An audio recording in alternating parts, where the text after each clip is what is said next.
Stop checking their profile na. Masaya na siya sa iba, kaya mag-move on ka na. Kasi sa bawat check mo ng profile niya, hindi ka nag-a-update, sinusugatan mo lang ulit ang sarili mo. Habang ikaw nag-aabang ng bagong post, siya tuloy lang ang buhay niya.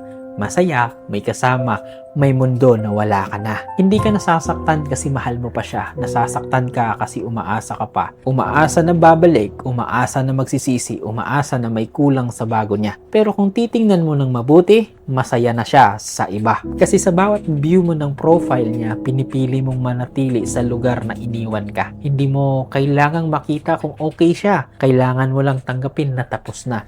Hindi ka kulang, hindi ka lang pinili. Ulitin ko, hindi ka kulang, hindi ka lang pinili. So, tandaan ng pag-move on, hindi bigla. Nagsisimula yan sa maliit na desisyon. Unfollow, mute, block kung kailangan. At pagpili ng sarili mo kahit masakit. Kasi habang binabantay